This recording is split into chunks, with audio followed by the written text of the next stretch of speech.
નગરપાલિકા વિસ્તારમાં આજ સવારે મેં જાતે બધા સ્થળે જ્યાં વોટર લોગિંગના પ્રશ્નો હતા અથવા તો જ્યાં વોટર લોગિંગની સમસ્યા ઊભી થઈ શકે એવી હતી ત્યાં ટીમ તૈનાત કરેલી છે. એ ટીમ ત્યાં છે કે નહીં એની ખાતરી કરવામાં આવેલી હતી. એ ઉપરાંત જિલ્લા ઉદ્યોગ કેન્દ્ર પાસે જ્યાં પાણી ભરાયેલું હતું ત્યાં સ્થળ સમીક્ષા કરવામાં આવી હતી અને ટીમ હાલ મોકલાવેલી છે અને તે પાણીનો નિકાલ યોગ્ય રીતે થઈ શકે એની કાર્યવાહી આપણે હાથ ધરેલી છે.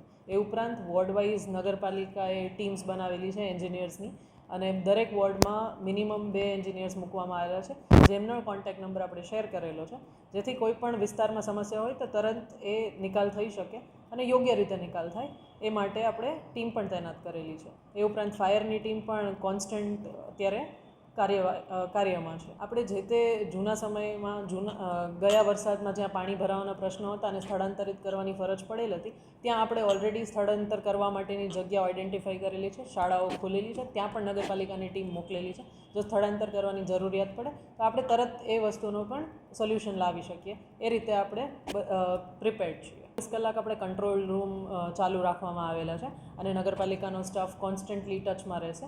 એનો નંબર પણ આપણે સર્ક્યુલેટ કરાવેલો છે જે આપને શેર કરવામાં આવશે.